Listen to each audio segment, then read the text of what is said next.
Hello friends, it's Miss Stephanie and it's Friday and it's time for Family Storytime again. I have some fun books. I have a whole pile of them, in fact, and I'm really excited to share them with you. So let's get started by warming up our hands and singing hello together. Are you ready? We wave hello like this.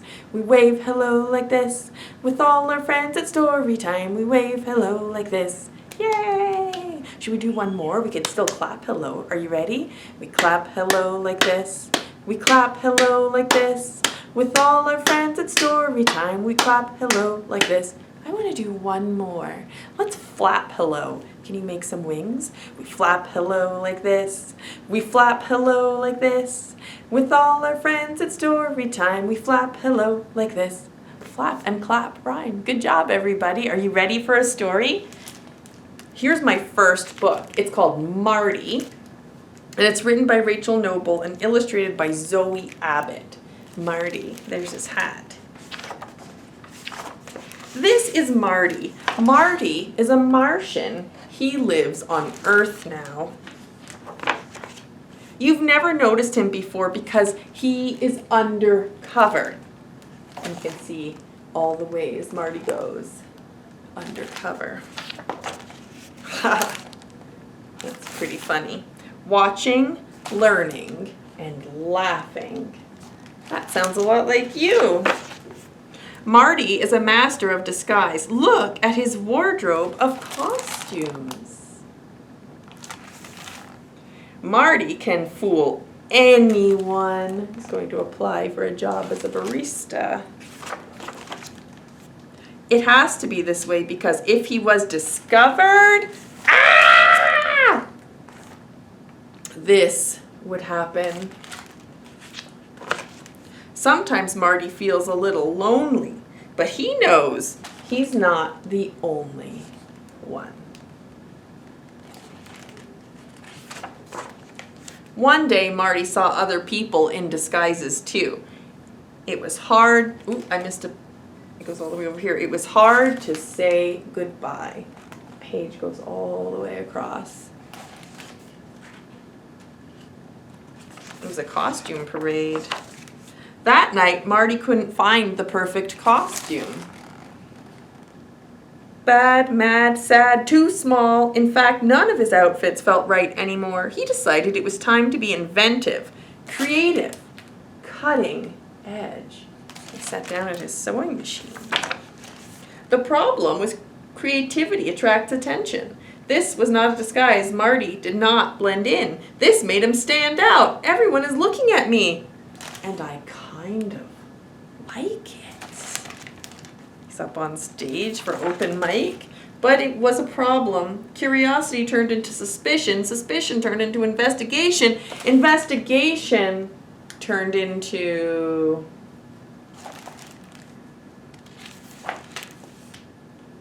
It's an alien. And Marty says, I prefer Martian, actually. Poor Marty, his cover was blown. You know, and then here comes the guy and he says, hey, I'm Jake. And Marty says, I'm Marty. You know I'm a Martian, right? Yeah, I've seen you at the cafe, says Jake. Marty smiled. Extra marshmallows? That's me, don't worry. I think we can fix this. Follow me, said Jake. We need to find you the right place so you can be you. This is my friend Marty. An alien? He prefers Martian, actually, Mom. Oh. He needs a safe place, said Jake. I see, said Mom. And it was settled. Marty is no longer undercover. He is still watching, learning, and laughing. This is Marty. Marty is a Martian and a whole lot of other things. His home is at Earth now with his friends. So he found a nice, safe place to be himself. Did you like that story of Marty? Here's a book called The Duck Who Didn't Like Water, and it's written and illustrated by Steve Small. I thought ducks loved water. That's weird. There was once a duck who didn't love water. Duck didn't like swimming in it or paddling in it, and duck didn't like it when it rained. Not even if it rained just a little bit. Plop. On rainy days, Duck liked nothing more than curling up with a good book and a hot drink. Oh, I like that too. I don't need to go outside, Duck thought. I've got everything I need right here, and mostly that was true. But, sigh. One very windy and rainy night, Duck was woken up by a loud noise and discovered a hole in the roof. Oh dear. Well, I can't fix that tonight, Duck thought, so Duck popped outside for a bucket and found a very unexpected visitor who was very, very lost. Why don't you rest here for the night, where it's warm and dry? Asked Duck. Frog cheerfully agreed, even though Frog liked water very much. Frog didn't necessarily want to be dry. So look, that's pretty funny. Frog is wet, Duck is dry. The next morning, Duck said, we need to get you home, but first we need to find out where home actually is. Okay, said Frog. Ribbit. So off they went. They searched everywhere, but they couldn't find Frog's home, so they stopped for some lunch.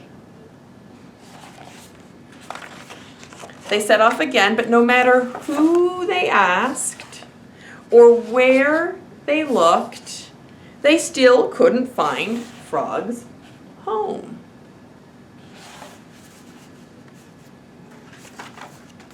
So that night, they ate dinner, read each other's stories, said goodnight, and went to bed. Ribbit. The next morning, Pelican dropped by. Hello, Frog, you're a long way from home, he said. Wait, said Duck, do you know where Frog lives? Sure, it's all the way over in the next river, Pelican replied. Need a lift? By way of a goodbye, Duck gave Frog 2 gifts, a good book and a small umbrella. Frog said a big thank you, Ribbit, and moments later, Frog was gone. Days went by. Everything was the same as before, but it felt different. Something was missing. Blick. Blick. So Duck set off.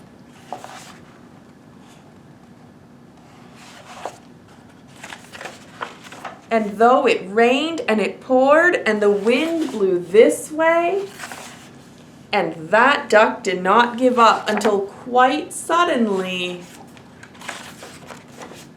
Duck found Frog. Isn't that beautiful? Home doesn't feel like home if you're not there, Duck said, and Frog agreed. Ribbit.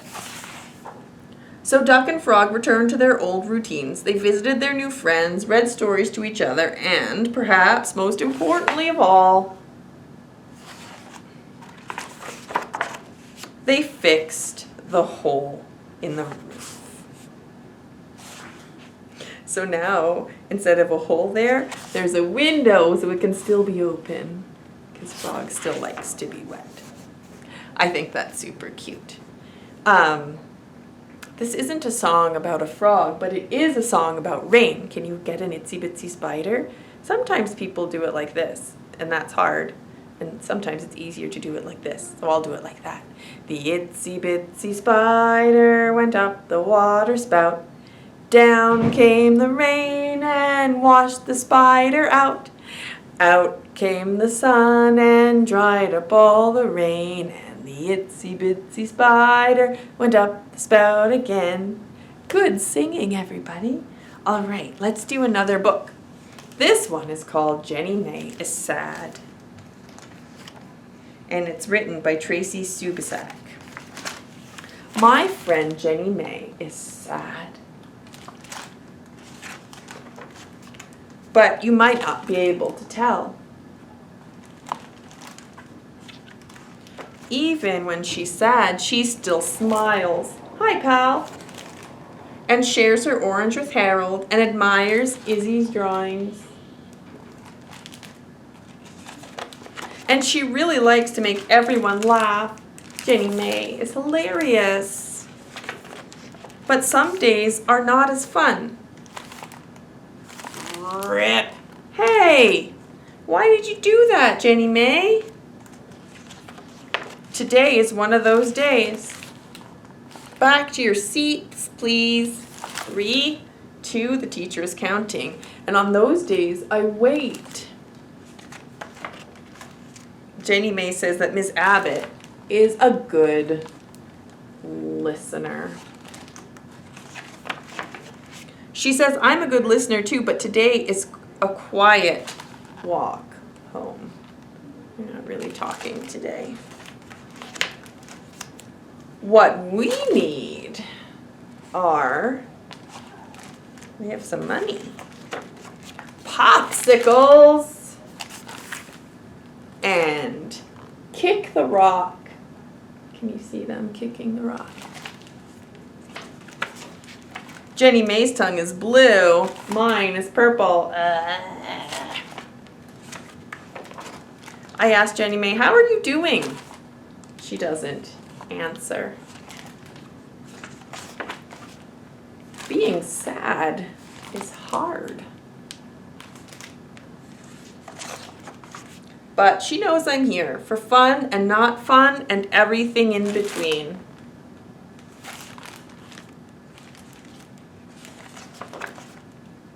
Because that's what friends are for.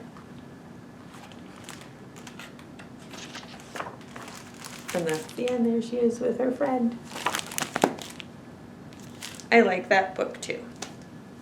It's kind of nice, right? Here's my last story. It's called Ohana Means Family. And it's also really beautifully illustrated. It's written by Ilima Loomis and illustrated by Kennard Pack.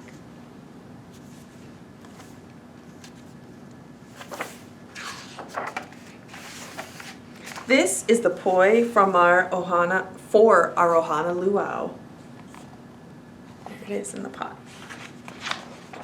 This is the kalo to make the poi for our Ohana Luau.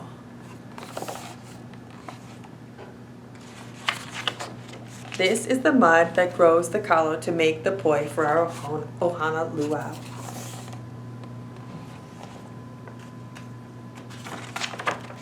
This is the water, clear and cold, that covers the mud that grows the kalo to make the poi for our Ohana Luau.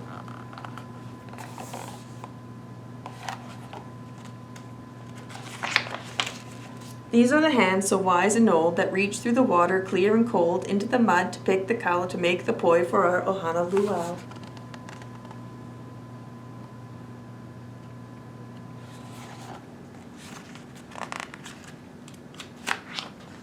This is the land that's never been sold, where work the hands so wise and old that reach through the water, clear and cold, into the mud to pick the kalo to make the poi for our Ohana Luau.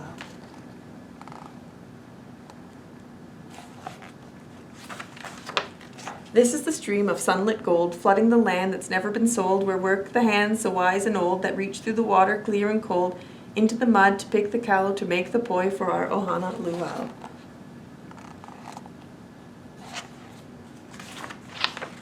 This is the rain in the valley fold that feeds the stream of sunlit gold, flooding the land that's never been sold, where work the hands so wise and old that reach through the water, clear and cold.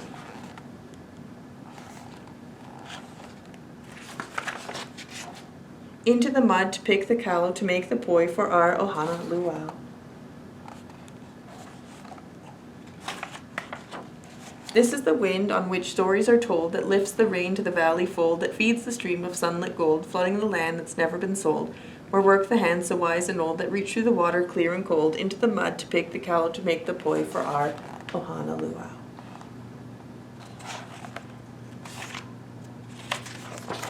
This is the sun, all bright and bold, that warms the wind, and you can't really see, that warms the wind on which stories are told, that lifts the rain to the valley fold, that feeds the stream of sunlit gold, flooding the land that's never been sold, where work the hands so wise and old that reach through the water clear and cold.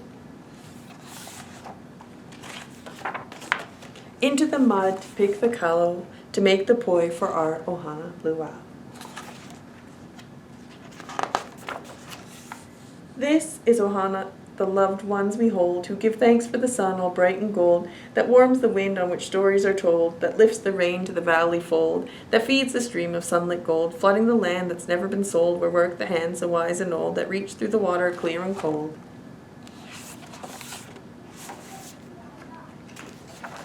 Into the mud to pick the callow, to make the poi.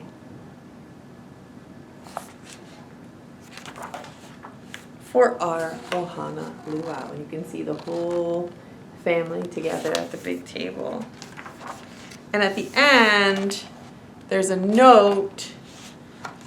It says the origin of callow, also known as taro, is directly connected to the genealogy of the Hawaiian people. And you can read all about it right here. And it talks about using the callow or taro to make poi and what that's like. And it talks about how important that is to people in Hawaii. It's really, really cool. So I encourage you to always read the author's note and check the glossary at the back of the book. There's always a lot of really cool information there. I hope you like those books, friends. I really had fun reading them with you. I'll see you next week. Bye.